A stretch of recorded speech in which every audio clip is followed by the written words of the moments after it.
Hello and welcome to The Europeans, the weekly podcast about the often joyful, sometimes depressing, but always messy and complicated continent that we call home. This is Katy, your resident reporter in Paris, and I'm speaking to... Dun, dun, dun. Katz in Amsterdam. What's going on? Did you kidnap Dominic? He's gone now. He's gone to Scotland, so I'm here instead. He's having a very British holiday in Scotland, enjoying the beautiful landscape and eating damp sandwiches on very blustery walks, and generally recharging his batteries. So I'm very happy that you're here to keep me company this week, Katz. And Wojciech will be joining me next week from Warsaw. But what's been happening over there in Amsterdam? What's Dominic missing? Oh, the sun has finally come out and it's Yay. so nice. There's like everyone immediately jumps into the water and it's really lovely to see that. I love the image of Amsterdammers en masse just all jumping into the water in their like work clothes. Yeah, exactly. I mean, sometimes everybody gets a little bit worried about how filthy the water probably is, but it's like just socially accepted and decided we're not going to think about that. That's nice. We're also very fixated on water quality here in Paris because of the Olympics, which are coming, and people are supposed to be swimming in that water.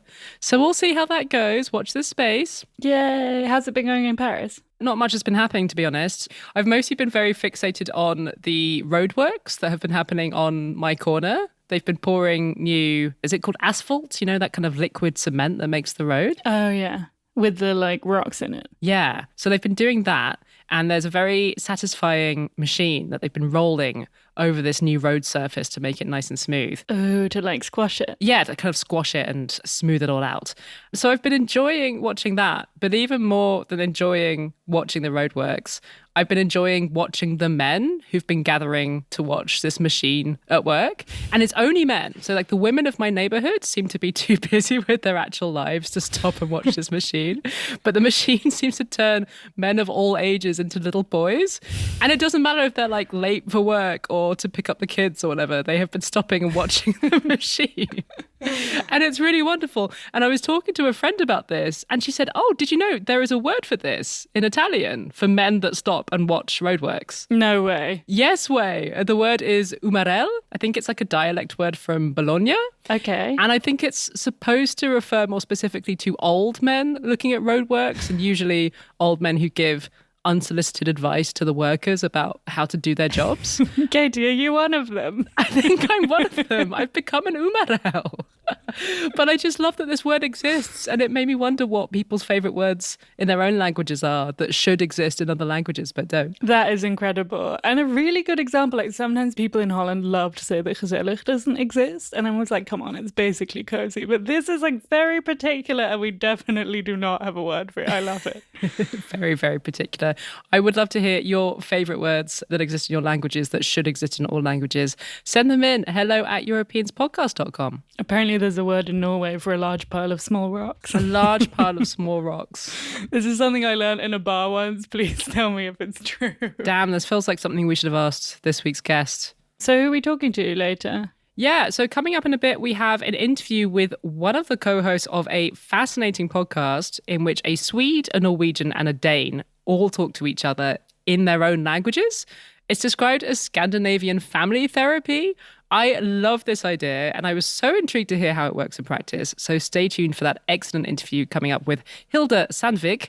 But first, it is a nature-themed edition of Good Week, Bad Week.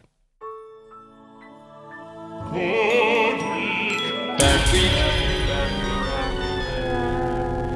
Who's had a good week, Katz? It's been pretty big good news this week. It is good news for the natural world. Millions of insects, plants and animals. I think we sometimes forget, but we are also animals. Mm-hmm. But last week, the much contested and very exciting EU nature restoration law was passed. Yay! Plot twist. We all thought it was dead.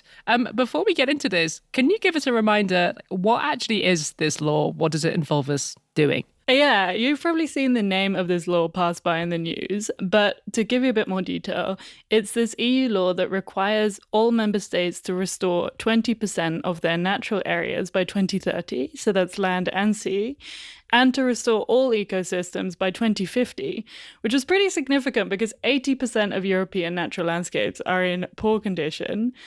And this is also really quite a historical moment in that we are moving on from not just conserving and protecting, but actually restoring nature. And so we're recognizing that actively rewilding, essentially, is a part of our environmental policy that we're going to need. Now, there's a lot of reasons to be excited, but in classic European style, I should add the caveat that this law came under quite a lot of fire in the recent months and was watered down rather substantially. Why was it so controversial in the first place? Yes, I think generally there's been growing backlash against environmental policy in the EU, and the centre-right EPP in particular came out against this law, as well as a chunk of Renew Europe, the Liberal Party of the EU. And one factor has been the farmers' protests we talked about a few weeks ago already on the show. A section of these farmers were not pleased with the nature restoration law. And I will say this is not all farmers, and environmental groups have emphasized that this nature restoration is not at odds with farming because fundamentally it's essential to farming. I was actually at a farming conference this weekend, and a lot of farmers there were talking about how these nature areas are essential to them because farming depends on things like pollinators. Right. So a lack of biodiversity is a problem for them too. Something that I've been wanting to talk about on the show for ages is this year has been absolutely brutal because of a huge explosion in the slug population. Me and Dominic talk about this on the regular because we both have little gardens. Yeah, listeners, just to clarify, Katz and Dominic will not shut up about the slugs and feel very strongly that slugs should take a central role in this podcast. So I'm glad, Katz, that you found a way to talk about them finally. It's crazy. There is truly an insane quantity of slugs. And I initially just thought like, is this just my garden? What is this? But it is bigger. And it's so intense that people at this conference were actually talking about vegetables getting really expensive potentially at the end of this summer. Because of the slugs? Yeah, exactly. Because they're eating all of the seedlings. And this is just like one thing. And it does have to do with our changing climate, like warmer winters, a very wet spring. But also, we've killed off a lot of our slug predators, birds and hedgehogs. And so our ecosystems are a lot less resilient to these kinds of changes. Anyway, it's about a lot more than slugs, this law. Nonetheless, there is also a large portion of farmers who are worried that this law will make their already challenging lives a lot harder. And Brussels has been trying to keep friendly with these farmers. Nonetheless, a watered-down form of this law has made it all the way past the Parliament, the Commission, and now this final step last week. Also, the Council has approved it. The Council being like national governments, right? Yeah. And you said it's been watered down. In what ways has this law been watered down since the original version that was on the table? Yeah, so for one, there's been a clause added that adds an emergency brake so that requirements for the farming sector can be suspended under exceptional circumstances that would pose a threat to food security. Of course, it remains to be seen how strict countries will be on when they call something a special circumstance, and failing crops are just an inherent part of farming, only more so with climate change. So people are worried that adding in these loopholes will really make it quite vulnerable. Another thing is that there were a lot more obligations in the original version requiring states to not only restore this 20% now, but actively fight deterioration in the areas that they will need to restore next. So all of those areas for 2050. Which makes sense because the more deteriorated those areas are, the less likely that it'll even be possible to reach those future goals. I have to say I get shocked like every time I write the date. But we're already in 2024. Like 2030 is so close and 2050 is also not that far away if you consider how quickly things are moving in terms of our changing environment. Okay, thank you for that doom and gloom. But sorry, it's very exciting, Katy. But on the brighter side, we do actually have a version of this law now, which we should celebrate. You know, like we should take wins when they come. How did we actually go from the situation where it felt like this law was basically dead to, ta-da, surprise, this is happening? Yeah, so for context, things were pretty tense because in the past 5 years of the EU, we've had a parliament and a commission and a council that, I mean, obviously they have their conflicts, but on the whole, they've collaborated to make some kind of Green Deal. But with the last election, the big surge of far right means we can expect new climate policy to be significantly less ambitious or less likely to pass. So the upcoming term is going to be quite different. So this meeting last Monday was really the last moment for this constellation of the EU to come together and pass this nature restoration law, or not. Needless to say, more than a few people were gritting their teeth and curious about what would happen. So then last Monday, the council comes together for this final step. That is the environmental minister of each of the member states. And for the law to pass, they need 65% approval. But so far, too many countries have been voting against it. The Netherlands, Finland, Hungary, Poland, Sweden, Italy, and then also Austria and Slovakia. Which I will say is rather shameful because in all of these countries, more than 70% of their citizens did support the law. So this really is a case of the government going against the wishes of their citizens. So Monday comes along, the Austrian environmental minister, Leonor Gewessler, she comes out and she votes for the Nature Restoration Act. And people say that also triggered Slovakia to vote in favour. And that is what pushed the vote over the edge. They had more than 65% and the law passed. It feels quite momentous. But what made the Austrian minister change her mind? So this was really quite a bold move and also a rather dramatic and confusing one, because while the news was rolling out of like, hooray, the nature law has been passed, momentous occasion, there was also all of this news that the Austrian chancellor had accused his environmental minister of going rogue, abusing her power by illegally voting, and that she would be facing criminal charges. Oh, shit. I know. Can you imagine being Gewessler and like going into Luxembourg that day and being like, well, I hope I get away with this. What happens in Luxembourg, right? Exactly. But did she have the right to do what she did and to say, like, I represent Austria, I'm voting for this, and like, this has to stand if I vote for it? Yeah, that's a very good question. And I should stress that as much as I love the image of her like spontaneously going rogue, it was a much more weighed out decision. And the answer to your question is really more about Austrian domestic politics. Clearly, the Austrian chancellor does think that she abused her power, but there is a law that says that the federal regions of Austria must come up with a consensus position on environmental laws.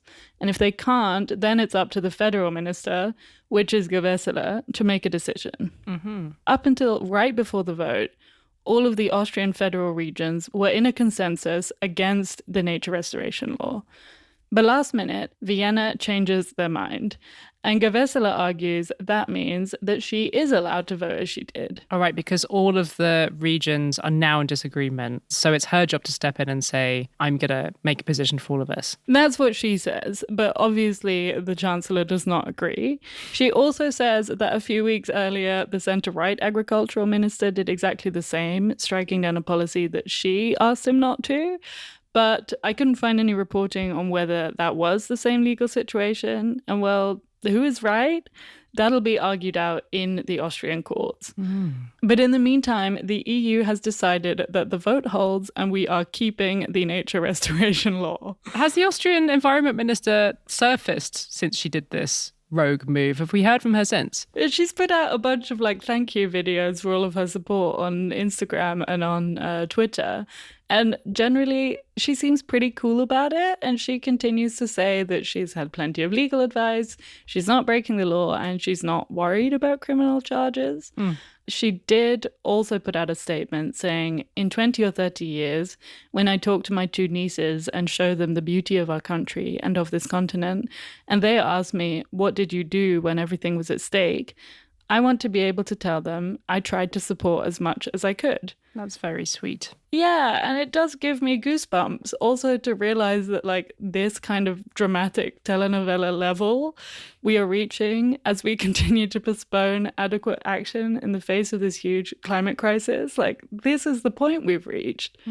And in defense of her career savviness, she was likely to lose her job soon anyway because of upcoming elections.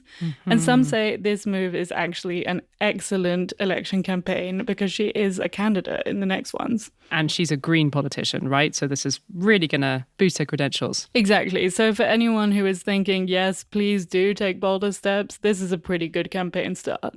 Amazingly, in the meantime, in spite of all of this drama, she is still the environmental minister and the coalition has not fallen. Kind of love that. Conflict resolution. Let's get through this together as an Austrian government. I love that too. I would love to sit in these meetings and just see what it's like, but hey. So, drama or no drama, the coalition still stands, the nature law still stands, and here we are. It's really a reason to celebrate. It really is. I will dampen that by saying it does make me feel sort of anxious because this is a law that I like. I'm very comfortable with the Austrian Environment Minister having gone rogue on it. And it's very easy for me to see her as a kind of rebellious hero. But if this happens again and it's a case of, I don't know, like a far-right minister helping to get like a really, really anti-immigration law passed for the whole of the EU, I might feel very differently about it. Yeah, I thought that too. And like, I love the story of her going rogue. It's like a funny and exciting story as someone who's really worried about the climate crisis. But I was slightly reassured to hear that she does seem to have somewhat of a legal argument that this was not going rogue completely.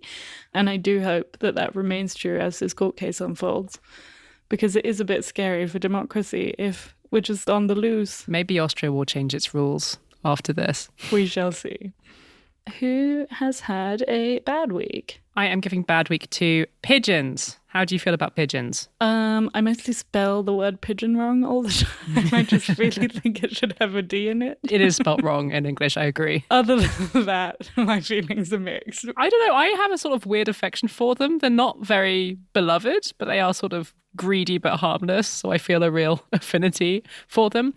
They are, of course, also an extremely familiar presence in many European cities, so much so that we literally featured some kissing pigeons on our new website, europeanspodcast.com. They're on the episodes page if you'd like to see them. But yeah, why am I talking about pigeons? It is because of a rather startling referendum that took place in Germany. It was actually a couple of weeks back, on the same day, in fact, as the European elections in Germany. But suffice to say that this pigeon referendum has generated almost as much angst and drama as the European elections. And the fallout from this referendum is very much continuing to resonate. So I figured we could still talk about it. In this referendum, residents in the West German town of Limburg an der Lahn were given a vote on whether to kill all of the pigeons in the town. All of them. What? That is madness! And in perhaps a sign of just how underloved pigeons are, 53% of the people who voted to kill the pigeons. Oh my God, that is so dark. I shouldn't be laughing, it's awful. Awful, but absurd at the same time. Okay, but hang on. Why were people given the option to vote on this in the first place? Yeah, I mean, the first thought that struck me was this is a really good example of why in a functioning democracy there are certain things that shouldn't be decidable by a majority. Minority rights being one of those things, specifically the rights of pigeons. I would argue there might be more pigeons than us. I'm not sure it's a minority situation. It is a minority. I have some figures that I'm going to tell you in a second. Oh, tell me There are more more of us than the pigeons. But yeah, sometimes the voting people are not very nice. And I spent quite a lot of time looking around online trying to find good reasons why people might want to kill all of the pigeons in a town. In Limburg, the best reason that I could find was that people, and especially restaurant owners and market vendors, were sick of having to clear up lots of pigeon droppings around Neumarkt, which is the big town square, which doesn't, to me, justify like a local mass killing of pigeons. But what do I know? I'm not a restaurant owner in Limburg. I also tried to figure out if there is a disproportionately high number of pigeons in Limburg. But it doesn't seem crazy to me. There are definitely way more people than pigeons. According to my own calculations, there are about 0.02 pigeons per capita in Limburg, which is half the number of pigeons per capita that we have here in Paris. And you don't see us Parisians voting to kill them all. But to give you some context about how this referendum ended up happening, Limburg's war on the pigeons is not new. And the local authorities there have been trying various means of trying to keep the pigeon population under control for decades. Since 2000, they'd been catching pigeons and releasing them far away. Just make them someone else's problem. It's fine. But that had become too expensive. The problem apparently got worse during COVID because there was quite a lot of takeaway food rubbish left in open garbage bins. And so fast forward to last November, the local council took a pretty radical decision. It decided that a pest control person should be allowed to kill the pigeons, and in quite a drastic way. So the pigeons would be lured into a kind of big pigeon house from which there was no escape. They would be stunned, and then their necks would be broken by this pest control person. Oh, gruesome. I don't know. I mean, advocates of this idea were like, it's actually kinder to the pigeons to reduce their population because there isn't enough food for them in the town. So they're all bedraggled and undernourished. And they argued, this is a fairly humane way to kill them, even if it sounds quite shocking. Animal rights activists obviously reacted completely differently. They were like, this is insane. None of this is necessary. What are we doing here? The whole situation started gathering national attention in Germany, and the city council ended up having to hold a special session under police protection because apparently anti-pigeon councillors had been receiving quite violent messages from animal rights activists. And they decided to put this policy to a referendum. That referendum took place a couple of weeks back, and lo and behold, the people voted by a small majority, 53%, to kill Limburg's pigeon population. As far as I can work out, it would be any pigeon that is caught. And that would happen over the course of 2 years. Wow. But given all of this major backlash, is this actually going to go forward? I'm not sure that anyone's thought ahead that far.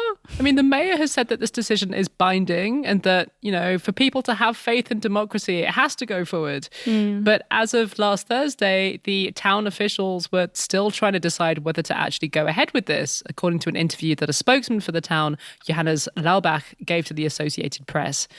And it does seem like before anything can happen, there needs to be a new census of the town's pigeon population to confirm that there is indeed still a big population that, quote unquote, needs to be killed.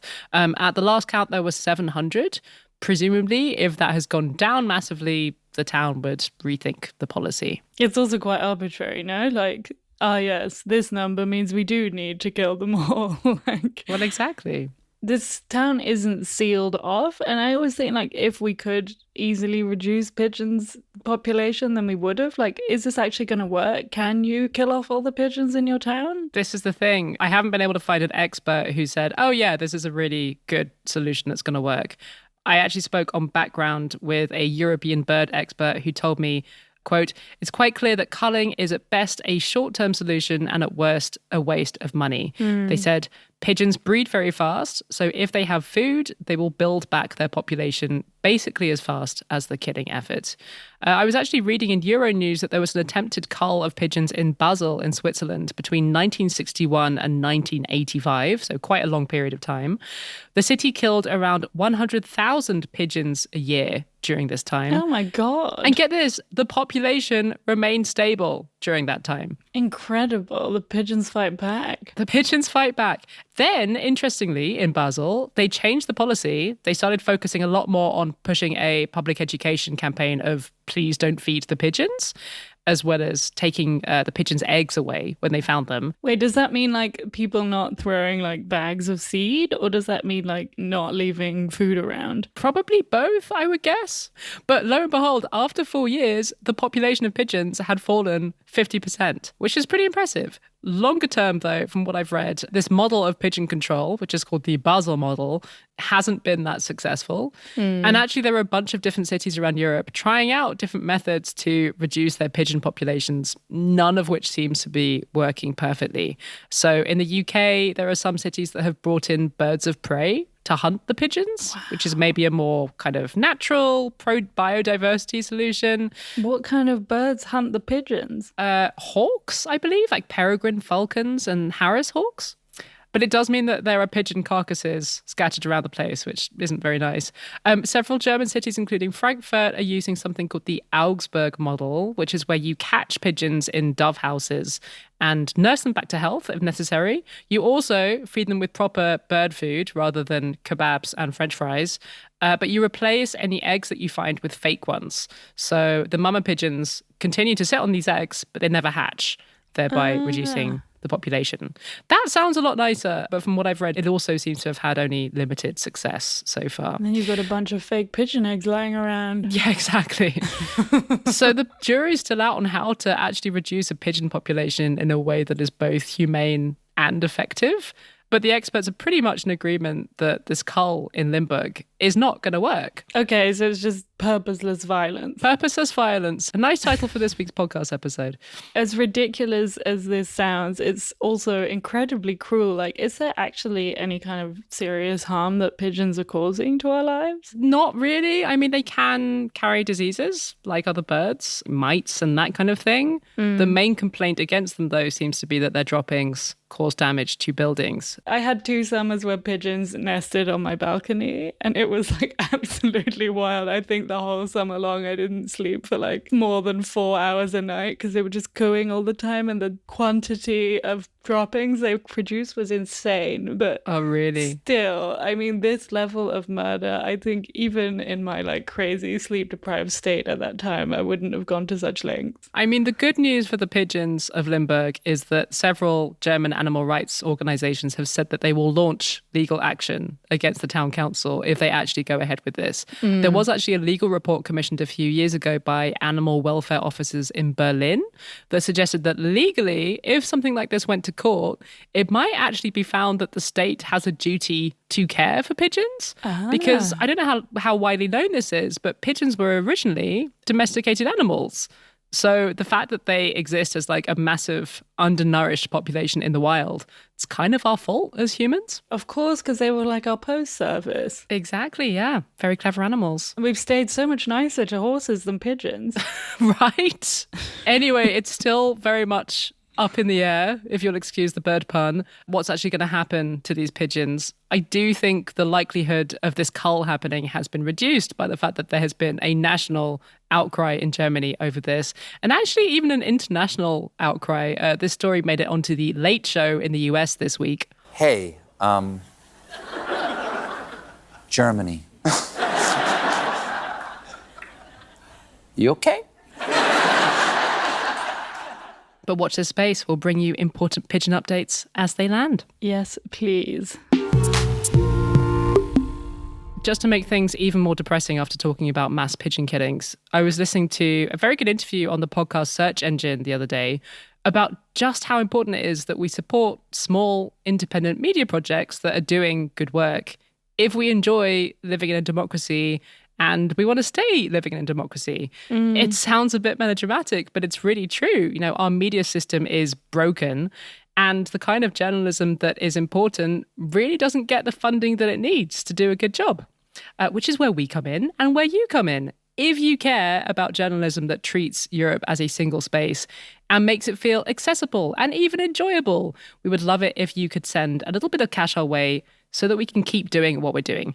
And I'll put a link to that interview that I just mentioned in the show notes, because in that interview, the journalist Ezra Klein makes a much more eloquent case than me for why it is so important to support small media projects that you love. I've been listening to this too, actually, and there's like a variety of really good interviews about our media system. I really enjoyed them. It's such a good show. You can send as little as €3 a month our way via our Patreon page, and every person that does really is helping us to do this quietly important thing each week.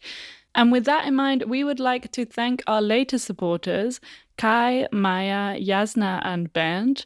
Thank you all so much. You can join these wonderful people at patreon.com/Europeans podcast.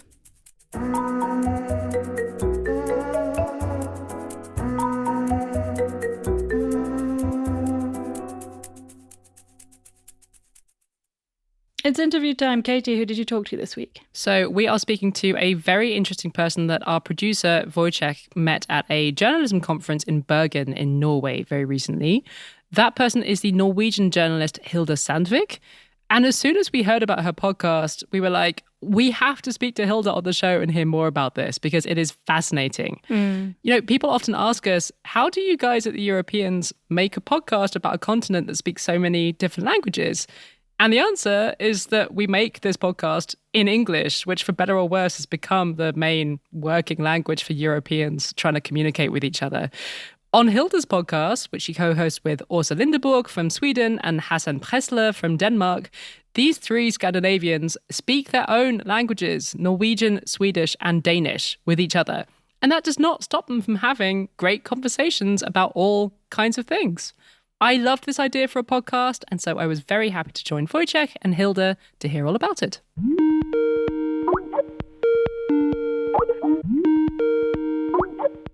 Hilde, thank you so much for joining us. It's really such a pleasure to be here. From one cross-border podcast to another. Yes, definitely. Could you explain to our listeners in a nutshell what your podcast is and how it came about? Yeah, it's a podcast with me. I'm a Norwegian. It's a Danish person and a Swedish person who joins in. It's called Norsken, svensken, or dansken, which means literally the Norwegian, the Swede, and the Dane. And every week we talk about what has happened in our own countries, but also across borders, and we can whistleblow on our own countries even. And we call it Pan-Scandinavian family therapy. And it is, the Scandinavians are like siblings. And we tended to be siblings who had outgrown each other, or we were not particularly interested in each other. But what I thought at some point, I was a culture editor, debate editor in the west part of Norway in Bergen. And I thought we really need some more oxygen into our own public spheres, because we tend to be so running around our own issues, and we talk about the same things and with the same people.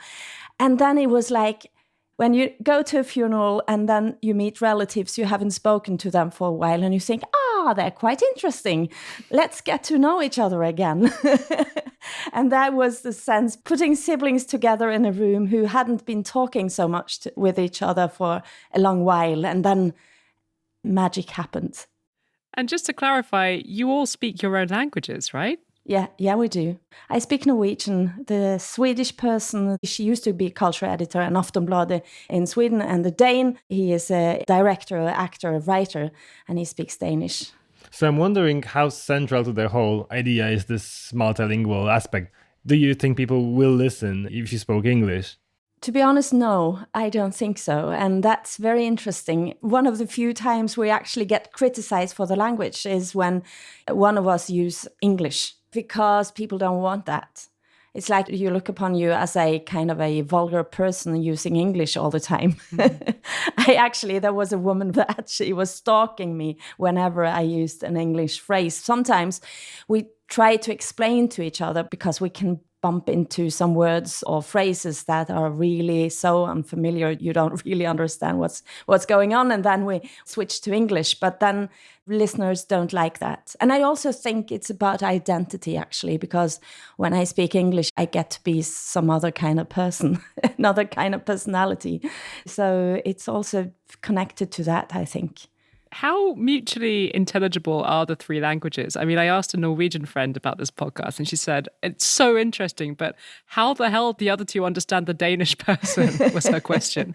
Of course, we have to constantly bear in mind that people can have problems with each other's languages, because, of course, we know each other so well now that I understand everything very easily.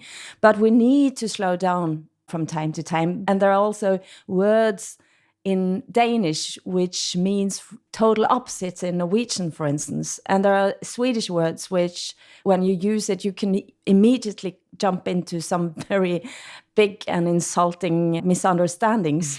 But that is also funny, because then we can stop up and we can say, what word is that? Can you explain? Where does it come from?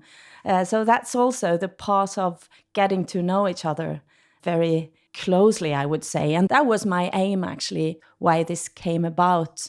And for me, there was also another reason, that is that we live in a world right now where it's very important to know your neighbor. And it's getting more and more important.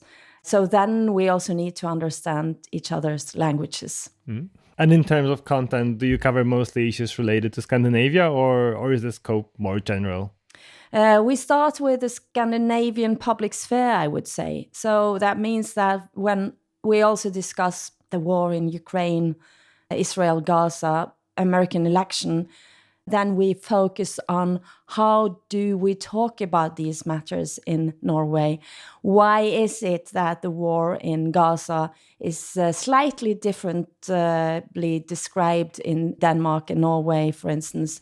So that is also a way of getting to know how the debates are working. But we also run into difficulties on that, because there are slight differences also between how much you can say about an issue in each of our countries. There are things that are hard to talk about in Sweden. Can you give an example of one of those issues? For a very long time, huge problems with immigration in Sweden were not discussed. I mean, you had more and more problems around the big cities. You had parallel society growing up. And the Swedes did not want to talk about it. They didn't want to voice it, to be afraid of being accused of being racists. However, I think these are societal issues we need to discuss very broadly and very open-minded. I think public sphere, the journalists, the media in Sweden, the cultural sector in Sweden understand that they should have been very much open talking about issues much, much earlier, because things tend to grow out of hand. And now you have shootings in Sweden on the highest level in Europe. And they couldn't talk about it for a long time. Or they talked about it, but they didn't voice where does this come from. And you mentioned that, you've got some angry emails from people complaining about the moments when you speak English. How otherwise have people reacted to the podcast? What we actually see is that there is a growing interest for the issues we talk about. Of course, I cannot say that this is only due to us, but I see that the main papers in Norway, for instance, write much more about what is happening in Sweden and Denmark. NRK put back their Nordic correspondent after we started. And it seems as if there is a new emerging interest, also due to the fact that Sweden joined NATO, of course, which means that we need to cooperate on a political level also much more closely than we have for a long time. So my sense is that outside Scandinavia, people tend to think about the Scandic nations as really brother nations that love each other. But are there any historical grudges that these nations hold against each other? Yeah, of course, we have a very different historical background. Norway was colonized by the Danes for 400 years. We've also been part of Sweden. Both Sweden and Denmark had colonies. And of course, Sweden is the biggest country among us and also look upon itself as a kind of the big brother. And the Swedes look upon Norwegians as sweet. However, we have the oil. So we have become these nouveau riche bastards, which is sometimes very embarrassing from a Norwegian perspective. So we talk about all these matters also. And also, of course, there are also other serious dilemmas and interesting facts. What did we do during Second World War, for instance? The Swedes were so-called neutral. We were occupied. And the Swedes let Germany walk their soldiers through the country on the way to Norway. However, after the war, of course, the help that the Norwegians got from Sweden is also substantial. So there are all kinds of these stories and crossing lines and traits that also make us closer to each other, I would say. Obviously Scandinavia is not the only region where people speak similar languages. And I remember we discussed this during the conference, whether you think that there are other places in Europe where such a format could actually work. So could you tell us about this? Yeah, I mean, you can start with the simplest one, England, Wales, Scotland, Ireland could and should probably have a pan-English podcast. Yeah, and then you could say, I mean, why not do something like this between Austria, Germany, and Switzerland? Or, I mean, Belgium, the Netherlands. I mean, there are lots of places, Slovakia, Czech, the former Yugoslavian speak almost the same language. And I think what happens when you open up these cross-border conversations is that it's also, it brings more oxygen into your own talks about things nationally, but it also opens up for funny little sharings, and to compare each other is very often a funny little game that you can play. So that's some of the areas. What do you think? I mean, I would love to hear the Irish, Scottish, and English ones where people have really thick accents. I would listen to that all the time.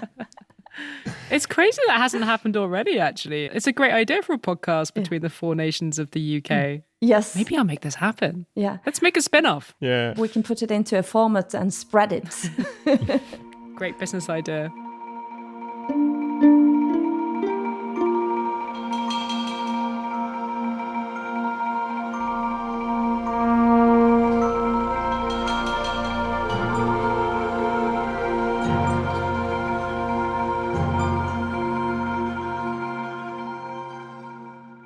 I love this idea of Hilda's podcast as being group therapy for Scandinavians. I'm so jealous that I don't speak any of those languages so that I can listen in. I know, I wish. And I also just think it's such a lovely idea that people are just talking their languages at each other, and it works. I do know some couples who do this. I actually do that, but it's in languages that we both speak. I think it's really nice. Yeah. Thank you so much to Hilde for joining us. Along with making this excellent podcast, she is one of the board members of an initiative called Nord55, which is about trying to bring people across the Nordic region together for public debate.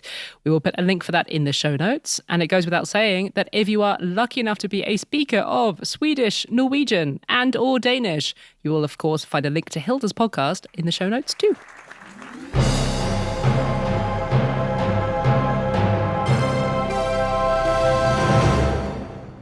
It's time to head to the inspiration station. What have you been enjoying this week, Katz? I'm going to also use this opportunity to discuss slugs. Have you got a podcast about slugs for us? Exactly. Launching soon. Please donate to my Patreon. No. I watched like one funny Instagram video about slugs and continue to just exclusively get slug content. But my favorite is this. They're in Belgium, but I don't know where they're from. A gardener who operates under the handle Garden to Grill. Mm-hmm. And he makes these really funny videos that are like about realistic gardening. And he just makes like compilations of like, these are the 4 mistakes that I made that led to my slug invasion, and just like these really satirical videos about like everything's going great, and then it's just like all kinds of dead plants that have been munched on, and I'm really enjoying it. So I will share a link to that in the show notes for any gardening listeners or people who just like slug content. Which is a huge audience, I'm sure. It really is. Lean in, Katy. I'm skeptical. I really like this style of influencer that is not about trying to pretend that your life is perfection, but is like, I'm learning in public doing this thing that I'm enthusiastic about, but not necessarily an expert at. I think it's lovely. Yeah, me too. I find it genuinely healing to be seeing all these people who are not pretending to be perfect and happy and beautiful all the time, but just like, it's much more realistic. So I think that's the only kind of social media I want, please. Nice. What's his handle again? Garden to Grill. Garden to Grill. What have you been enjoying, Katy? Is it also slug related? It's not slug related. It's actually Scandinavia related. I've gone back to the interview for inspiration here, and I thought I'd bring you a regionally appropriate recommendation, and that is the Netflix miniseries Midsummer Night. Have you watched it? I haven't. So I'm 3 episodes in, and I'm enjoying it very much. It's a Norwegian kind of comedy drama about Midsummer, which is a festival celebrated across Scandinavia. The date is slightly different from country to country, but it's around the summer solstice, so around now, actually. Happy Midsummer to all those who are celebrating. And again, the traditions are a little bit different from country to country, but generally the festivities involve being outside with a big group of family. There's probably a bonfire. You might put a wreath of flowers on your head, and maybe or maybe not drink large quantities of alcohol. That is definitely a feature of this show. The series takes place over one midsummer night in the beautiful Norwegian countryside, although some of the characters are Swedish. And its characters are a family who are getting drunker and drunker over the course of this celebration. And as they're doing that, secrets are coming out. Ooh, juicy. Yeah, it is. I'm sure there's a ton of nuance that I'm missing watching this show as a non-Scandinavian. But I am really enjoying watching this family drama unfold and these little glimpses into tradition in a very beautiful Norwegian setting. I would describe this show as a good lunch watch. Lunch TV, Katy. I know, I should be going outside enjoying the beautiful summer weather. What a terrible influence. But if you, like me, are instead still hunched over your screen this lunchtime, check out Midsummer Night. I think it's a really good option for a lunchtime watch. I will say that that's one of my favorite human traits as a species. I sometimes have trouble with that we have these like really ancient traditions of doing things like celebrating the longest day. Like, ooh, it's really long. Let's make a party. Yeah. We've been doing this for thousands of years. I think it's nice. But yeah, I'm enjoying the show a lot. It's very funny at times, quite moving at others. It's often got an enjoyable soap opera feel to it. So yeah, check it out if that sounds like your kind of thing. It is called Midsummer Night and it is on Netflix.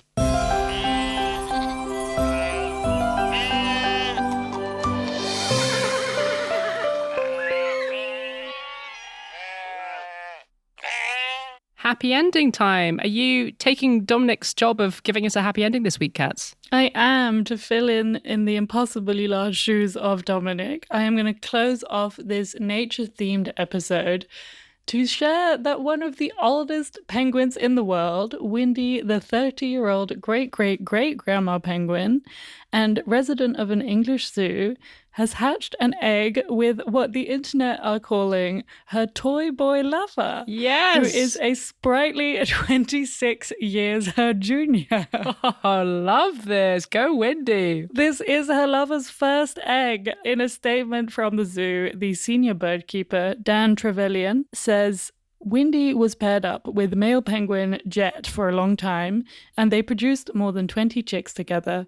When Windy lost her partner, we didn't necessarily expect her to pair up with another penguin. But Nacho started courting Windy last year, and the two have been devoted to each other ever since. They had a clutch of eggs last spring, but neither of them was successful, so we're really happy that the pair now have a healthy chick that is thriving this breeding season. So special congratulations to Windy and Nacho for your steamy love affair. I love this so much. Oh, thank you for joining me this week, Katz. This has been fun. Yeah, it was nice to join you on the show again. Dominic is being very lazy and taking a 2-week holiday. Can you believe it? So next week, I'm going to be joined by our other producer, Wojciech, and I'm very much looking forward to speaking to him too. In the meantime, come and visit our beautiful website, complete with pigeons on it. We're very proud of it, europeanspodcast.com. You can also find us on the sinking ship of X, formerly known as Twitter, at EuropeansPod, and you can find us on Instagram at EuropeansPodcast. And then we're lurking on Mastodon and Blue Sky and all kinds of other things. You can find us there too. We'll see you next week, everyone. Bye. Tschüss.